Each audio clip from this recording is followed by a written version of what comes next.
Good afternoon student, कैसे हैं? आज एक नई टॉपिक के साथ, एक नए चैप्टर के साथ।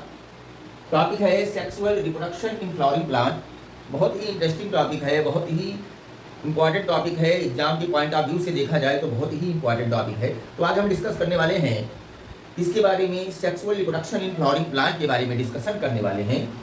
सेक्सुअल रिप्रोडक्शन, जितने भी एंजियोस्पर्मिक प्लांट्स होते हैं उन सब में क्या होती है, ये उनका कैरेक्टरिस्टिक्स फीचर्स होता है सेक्सुअल रिप्रोडक्शन का। अब होता क्या है कि जो फ्लावर्स हैं वही क्या होते हैं, रिप्रोडक्टिव आर्गन्स होते हैं।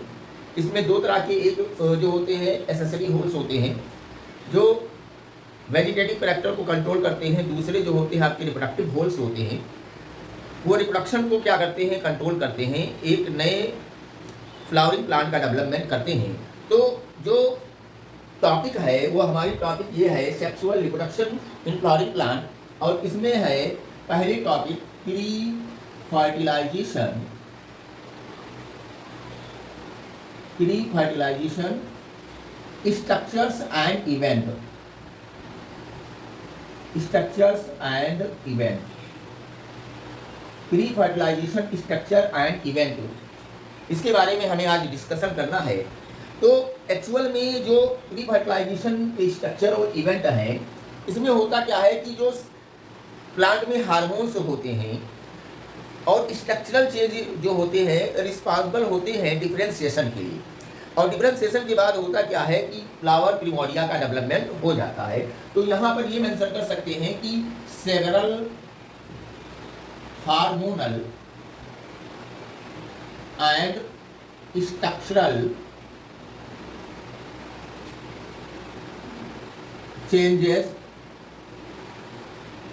result in differentiation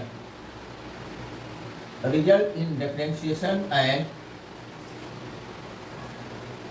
development of floral primordia। ये एनसीईआरटी ने मेंशन किया है कि several hormone and structural changes result in the differentiation and development of flower primordia, यानी हार्मोन इसके लिए रिस्पॉन्सिबल होता है और हार्मोन इसमें चेंज लाता है जिससे डिफरेंशिएशन हो गया, एक नया फ्लावर का फॉर्मेशन होता है। अब इसमें जो है पहला स्ट्रक्चर है वो है एंड्रोसियम। फ्लावर का पहला पार्ट एंड्रोसियम लेते हैं। एंड्रोसियम या इसी को कहते हैं स्टामेन। स्टामेन्स, ध्यान दीजिएगा, एंडोसियम या स्टामेन। एंडोसियम क्या होता है, ये कंसिस्ट करता है holes of stamen, consist of holes of the stamen and it is male reproductive organ. ये क्या होता है, मेल रिप्रोडक्टिव ऑर्गन्स होता है स्टामेन, और यही मेन होल्स होता है। तो मेल रिप्रोडक्टिव ऑर्गन्स क्या है, एंडोसियम और स्टामेन। एंडोसियम के बारे में या स्टामेन के बारे में बात करें तो यहाँ पर इसके दो पार्ट्स होते हैं, इन consist of two parts. It has two parts. इसके कितने पार्ट्स होते हैं गाइस, टू पार्ट्स होते हैं।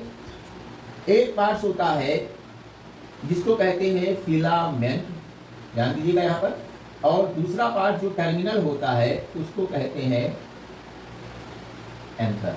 तो इसके दो पार्ट्स होते हैं, one filament and another anther. यहाँ पर थोड़ा ध्यान दीजिएगा, मैं इसको दिखाने की कोशिश कर रहा हूँ, एंथर को और फिलामेंट को। ध्यान दीजिए, ये वाला जो है स्वेलन पोर्शन है, ये वाला पार्ट देखिए, ये जो पार्ट दिखाई दे रहा है ये लॉन्ग सिलेंड्रिकल पार्ट है, इसको कहते हैं फिलामेंट। ये टर्मिनल पार्ट है, इसको कहते हैं anther. It is called anther. अब देखिए दो पार्ट है, फिलामेंट है, एंथर है। फिलामेंट से क्वेश्चन ये आया कि फिलामेंट क्या है, फिलामेंट क्या है, it is long and cylinder part. It is long and cylinder part होता है। दूसरा पॉइंट ये है कि एनसीईआरटी मेंशन कर रही है वही जो एनसीईआरटी ने मेंशन किया है, उसी का करंट टेस्ट नीट में क्वेश्चन के रूप में पूछा जा रहा है। तो ये कह रही है कि it's proximal part attach to thalamus.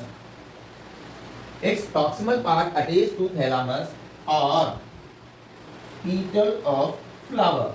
ध्यान दीजिए ये पॉइंट जो है नीट के पॉइंट ऑफ व्यू से बहुत ही इंपॉर्टेंट है। नीट वालों ने यहाँ से क्वेश्चन उठाया कि it's proximal part attach to the thalamus of petal of flower. ये नीट में पूछा गया। फिलामेंट के दो पार्ट हैं, एक ये वाला पार्ट देखिए, ध्यान दीजिएगा, ये स्टामेन का पार्ट फिलामेंट कहलाता है, ये वाला पार्ट जो है स्वेलन पोर्शन एंथर कहलाता है। फिलामेंट के बारे में it is long and cylindrical part होता है। यहाँ से क्वेश्चन उठाया गया कि it's proximal part attach to the thalamus और पीटल ऑफ फ्लावर। ये पीटल ऑफ फ्लावर से अटैच होता है, इसलिए यहाँ पर नीट वालों ने इससे क्वेश्चन पूछा।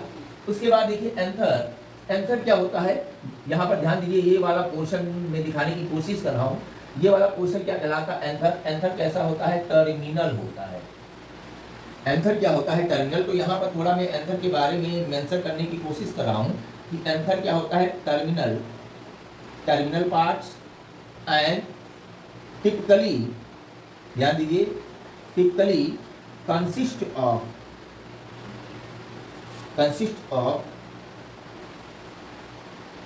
Two lobes. कितने लोब्स होते हैं, टू लोब्स होते हैं इसके पास। अगर मैं इसको, अगर अभी ट्रांसफर सेक्शन इसका दिखाऊंगा तो वहां पर क्लियर होगा कि टर्मिनल होता है typically consist of two parts, two lobes. Each lobes has two thecae. हर एक लोब में कितने थीके होते हैं, दो, इसलिए इसको कहते हैं, नीट वालों ने यहाँ से भी क्वेश्चन को उठाया, डाईथीकस। इसको कहा गया डाईथीकस। तो एंथर जो है टर्मिनल पार्ट है जिसमें दो लोब्स होते हैं, हर एक लोब्स में दो थीका होती है। ईच लोब हैज टू थीकस, इसको कहते हैं डाईथीकस एंथर। क्या कहते हैं, डाईथीकस एंथर। तो ये इसके बारे में हो गया है, ये हो गया है आपका एंथर और फिलामेंट के बारे में, एंथर और फिलामेंट के बारे में। उसके बाद देखिए ध्यान से, इसको मैं थोड़ा रफ करने की कोशिश कर रहा हूँ, इसको थोड़ा इरेज कर रहा हूँ।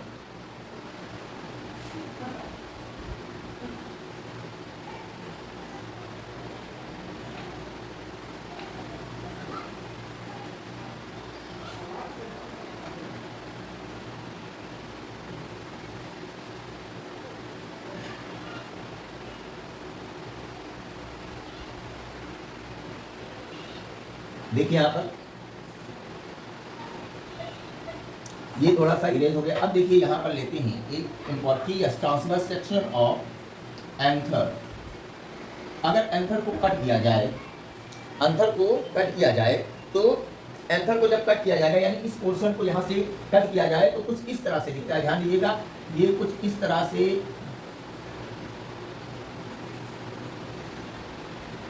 कुछ इस तरह से दिखता है। और यहाँ पर देखिए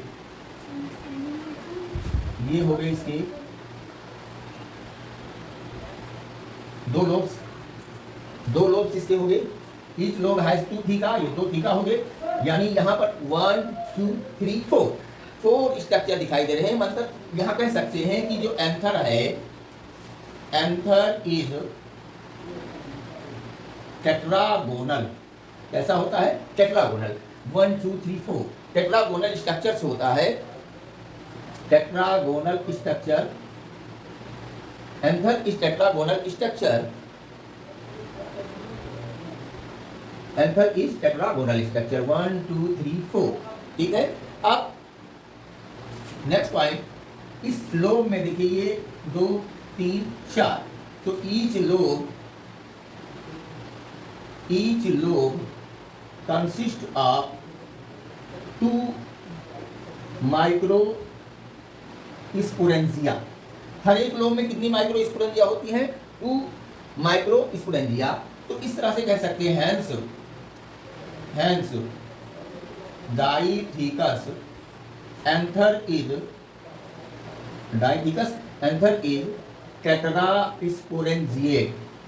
ये इंपॉर्टेंट पॉइंट है कि जो डाईथीकस एंथर है वो कैसा होता है, टेट्रास्पोरेंजिएट होता है। डाईथीकस एंथर इज टेट्रास्पोरेंजिएट।